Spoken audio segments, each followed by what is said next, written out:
Hi friends, welcome to our channel Ranjith facts. So ఈ రోజు మన కంటెంట్లో భాగంగా మనం ఒక ఊహించని సంఘటన, భారతదేశం ఒకవేళ పాకిస్తాన్ ఆక్రమిస్తే దాని యొక్క పరిణామాల గురించి డిస్కస్ చేయబోతున్నాం. అసలు ఇది సాధ్యమేనా? దీని యొక్క ప్రభావాలు ఎలా ఉంటాయి? అంటే ఆర్థిక, రాజకీయ, భూభాగ మరియు అంతర్జాతీయంగా వచ్చేటటువంటి పరిణామాలు ఏంటి? అవన్నీ కూడా ఈ వీడియోలో మనం డిస్కస్ చేయబోతున్నాం ఫ్రెండ్స్. తక్కువ కాలంలో వాల్యుబుల్ కంటెంట్ కావాలంటే మన ఛానల్ రంజిత్ ఫ్యాక్ట్స్ని సబ్స్క్రైబ్ చేసుకోండి ఫ్రెండ్స్. ఈ మధ్య కాలంలో సోషల్ మీడియాలో నేను ఎక్కువ అబ్జర్వ్ చేసింది ఏంటంటే ఫ్రెండ్స్, భారతదేశం పాకిస్తాన్ని ఆక్యుపై చేయబోతుంది అని. దారిన పోయిన దరిద్రాన్ని కొని తెచ్చుకోవడం అనే సామెత ఎప్పుడైనా విన్నారండి? భారతదేశం పాకిస్తాన్ని ఆక్రమించడం అనేటటువంటి కాన్సెప్ట్ నేను ముందు చెప్పినటువంటి సామెతకి సూట్ అయ్యేలా ఉందండి. ఎందుకంటే పాకిస్తాన్ ఆల్రెడీ ఆర్థిక అస్థిరత అలాగే ఉగ్రవాదంతో సతమతం అవుతుంది. ఇప్పుడు అలాంటి దేశాన్ని ఆక్రమించడం ద్వారా దాని యొక్క దారిద్ర్యాన్ని మనం తెచ్చుకోవడమే అవుతుందే కానీ దీనివల్ల మనకు ఉపయోగం అనేది చాలా తక్కువ ఉంది. ఈ ఆక్రమణ వల్ల రాజకీయ మరియు అంతర్జాతీయ పరిణామాలు ఏంటి అనేది ఒకసారి విశ్లేషిద్దాం ఫ్రెండ్. మొదటిది భూభాగం అండి. సో భారతదేశం కానీ పాకిస్తాన్ మొత్తం కానీ ఆక్యుపై చేసినట్లయితే ఇంచుమించు భారతదేశం యొక్క భూభాగం 8 లక్షల చదరపు కిలోమీటర్లు పెరుగుతుందన్నమాట. ఇండియా, చైనా మరియు ఆఫ్ఘనిస్తాన్తో భూ సరిహద్దు పంచుకోవాల్సి వస్తుంది, అది కూడా పాకిస్తాన్ భూభాగం ద్వారా. గ్వాదర్ పోర్ట్ లాంటి వ్యూహాత్మక ప్రదేశాలు భారత్ చేతికి వస్తాయి ఫ్రెండ్స్.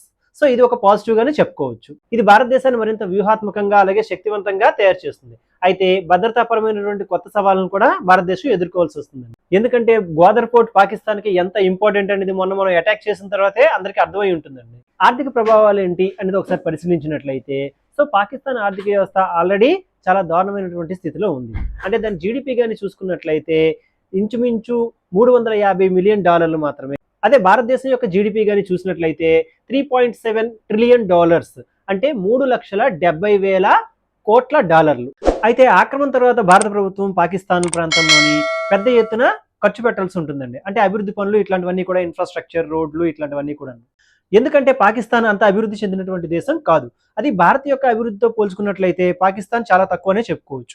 సో ఆక్రమణ తర్వాత పాకిస్తాన్ కూడా భారత్ భూభాగంలో ఒకటి అవుతుంది కాబట్టి అది కూడా మన భారతదేశమే. సో దాని అభివృద్ధి పనులు కానీ చూసుకున్నట్లయితే రోడ్స్, ఇన్ఫ్రాస్ట్రక్చర్, రైల్వేస్, ఇండస్ట్రీస్, అలాగే భారతదేశంలో ఉన్నటువంటి పథకాలను కూడా అప్పుడు అక్కడ కూడా ఇంప్లిమెంట్ చేయాల్సి ఉంటుంది అనమాట. ఈ క్రమంలో మన దేశం పైన ఆర్థిక ఒత్తిడి అనేది పెరుగుతుందండి. ఎందుకంటే పాకిస్తాన్ నుంచి వచ్చేటటువంటి ఆదాయం తక్కువ కాబట్టి ఇప్పుడు మన దేశం నుంచి అధిక మొత్తంలోని డబ్బులు అక్కడ అభివృద్ధి కోసం పెట్టాల్సి ఉంటుంది అనమాట. సో ఈ లోటును భర్తీ చేయడానికి మన పథకాలు, అంటే మన భారతదేశంలో ఉన్నటువంటి పథకాలపైన కోత పెట్టడం అవుతుంది. మన ఆర్థిక విధానంలో కూడాను సమూలమైనటువంటి మార్పులు వస్తాయి. సో మన ఆర్థిక విధానం బాగా క్షీణించినా సరే ఆశ్చర్యపోవాల్సిన పని లేదు. అయితే గుడ్డిలో మెల్లలాగా అక్కడ ఉన్నటువంటి గ్వాదర్ పోర్టు, అలాగే అక్కడ ఉన్న న్యాచురల్ రిసోర్సెస్, అలాగే స్ట్రాటజిక్ రూట్స్ ఇట్లాంటివి ఉన్నాయి కదండి. సో భారతదేశానికి ఎంతో కొంత అనుకూలించినటువంటి అంశాలుగా చెప్పుకోవచ్చు. ఐక్యరాజ్య సమితి, చైనా, రష్యా, అమెరికా వంటి దేశాలు చాలా త్వరగా స్పందించేటటువంటి అవకాశం ఉందండి. అందులోకి చైనా అయితే ఇంకా త్వరగా, ఎందుకనంటే పాకిస్తాన్కి చైనా మిత్ర దేశం కాబట్టి. ఒకవేళ యుద్ధం జరిగినట్లయితే ప్రపంచ దేశాల నుంచి భారత్ పైన నిషేధం కూడా రావచ్చు. అది చేసిన తప్పుకే భారత్ శిక్షిస్తుంది. కానీ ప్రపంచం దృష్టిలో ఎలా ఉంటుంది? ఒక దేశం మరో దేశం పైన దండెత్తి ఆక్రమించాలి అని అంటే అత్యంత బలమైన కారణాలు కావాలి. సో ఆ కారణాలు ప్రపంచం అడిగినప్పుడు మనం చూపించడంలో విఫలం అయ్యాం అనుకోండి, ప్రపంచం దృష్టిలో మనం దోషులం అవుతాం. ఈ ఆక్రమణ అనేది భారత్ని ఒక అగ్రశక్తిగా నిలబెట్టినప్పటికీ పరిపాలనా పరంగా అలాగే ఖర్చుల పరంగా భారత్కి తలనొప్పి తెచ్చిపెడుతుంది. నెక్స్ట్ సామాజిక పరిణామాలు ఏంటో ఒకసారి చూద్దాం. సో భారతదేశం ఆల్రెడీ మల్టీ ఎథ్నిక్ అంటే బహుళ జాతి, అలాగే మల్టీ రిలీజియస్ అంటే బహుళ మతాలు కలిగినటువంటి దేశం. సో పాకిస్తాన్ లాంటి దేశాన్ని మనం దేశంతో జోడించినట్లయితే సో సామాజిక సమస్యలు, అలాగే మతపరమైనటువంటి సమస్యలు, ఉగ్రవాద సమస్యలు కూడా భారత్లో రేకెత్తేటటువంటి ప్రమాదం ఉంది. అదేవిధంగా ప్రమాదకరమైన ప్రాంతాల్లోని శాంతి స్థాపన కూడా కష్టమవుతుంది. సో మతపరమైనటువంటి ఉద్రిక్తతలు కూడా ఎక్కువ అయ్యేటటువంటి అవకాశం ఉందండి. సైనికపరమైనటువంటి పరిణామాలు ఏంటో ఒకసారి విశ్లేషిద్దాం. సో ఆక్రమణ అనేది ఏంటంటే భారీ యుద్ధంతో కూడుకున్నటువంటిది.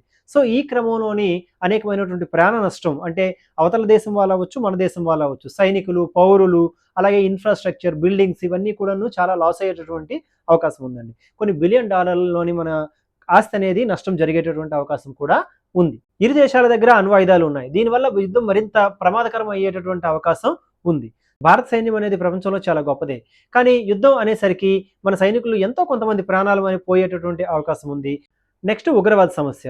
సో భారత్ అనేది ఒక శాంతియుత దేశం, అంటే ఉగ్రవాదం స్వతహాగా భారతదేశంలో లేదు. కొంతమంది పాకిస్తాన్ నుంచి వచ్చి ఇక్కడ అసాంఘిక పనులు చేస్తున్నారు. అలాంటిది ఏకం పాకిస్తాన్లో ఉన్న ప్రజలందరూ కూడా మన భారతదేశంలో ఐక్యమైనట్లయితే అక్కడ ఉన్న ఉగ్రవాదులు మొత్తం భారతదేశంలో వస్తారు. సో భారతదేశంలో అశాంతి అనేది పెరిగిపోతుంది. ఓవరాల్ గా చూస్తే భారత్ పాకిస్తాన్ ఆక్రమించడం వల్ల కొన్ని వ్యూహాత్మక లాభాలు ఉన్నప్పటికీ సో సమస్యలు అనేవి చాలా ఎక్కువగా ఎదుర్కోవాల్సి ఉంటుందండి. సో ఇది సాధ్యపడే విషయం కూడా కాదు. సో ఈ వీడియో పైన మీ అభిప్రాయాన్ని కామెంట్స్ రూపంలో తెలియజేయండి ఫ్రెండ్స్. ఇలాంటి మరిన్ని ఆసక్తికరమైనటువంటి వీడియోలను చూడడానికి మన ఛానల్ని సబ్స్క్రైబ్ చేయండి. Please subscribe Ranjith facts. Thank you friends. Jai Hind.